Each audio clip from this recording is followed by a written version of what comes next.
हाय। जब भी आप कोई डॉक्टर के पास जाते हैं तो वो कभी आपको एक्सरे पूछता है, कभी वो आपको एमआरआई करने के लिए बोलते हैं, कभी आपको वो सीटी स्कैन करने के लिए बोलते हैं। तो काफ़ी पेशेंट्स कंफ्यूज होते हैं कि इसमें फ़र्क क्या है, कि एक्सरे ही करवा लो, सीटी और एमआरआई की क्या आवश्यकता है। आज मैं आपको एक डिफरेंशिएशन दिखाना चाहता हूँ, बोलना चाहता हूँ कि एक्सरे, सीटी और एमआरआई में क्या फ़र्क है। एक्सरे एक बेसिक इन्वेस्टिगेशन है, सिंगल प्लेन में होता है जिसमें रेडिएशन पास होते हैं। ये कोई फ्रैक्चर देखने के लिए या फिर कोई लंग फील्ड देखने के लिए आपका ये यूज़ हो सकता है। और सीटी स्कैन है, एक्सरे से थोड़ा महंगा है और ये सिंगल प्लेन में नहीं होके एक 3D प्लेन में होता है और एक 3D व्यू फॉर्म करता है। ये थोड़ा महंगा है एक्सरे से और इसमें रेडिएशन एक्सरे से ज़्यादा इस्तेमाल होता है। सीटी का इस्तेमाल होता है कि जब कोई कॉम्प्लेक्स फ्रैक्चर हो। अगर कॉम्प्लेक्स फ्रैक्चर अगर एक्सरे में दिख रहा है और उसको अपने को एक अच्छे से प्लान करना है सर्जरी, तो सीटी बहुत अच्छा हेल्प करता है एक डॉक्टर को सर्जरी प्लान करने में या उस फ्रैक्चर को अच्छी तरह समझने में, क्योंकि ये 3D व्यू मिलता है।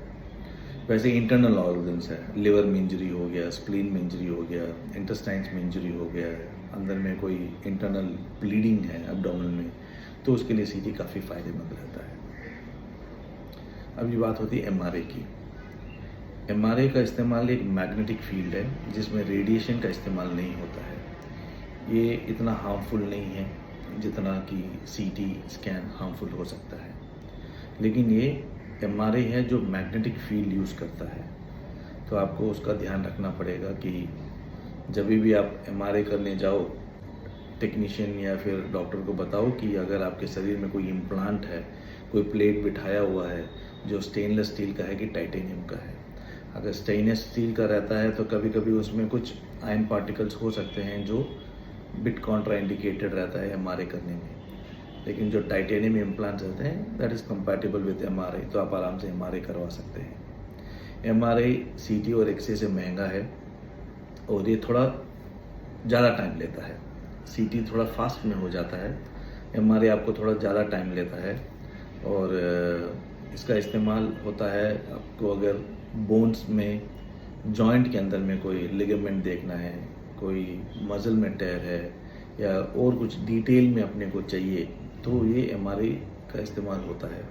स्पाइन और ब्रेन में एमआरआई बहुत हेल्पफुल है।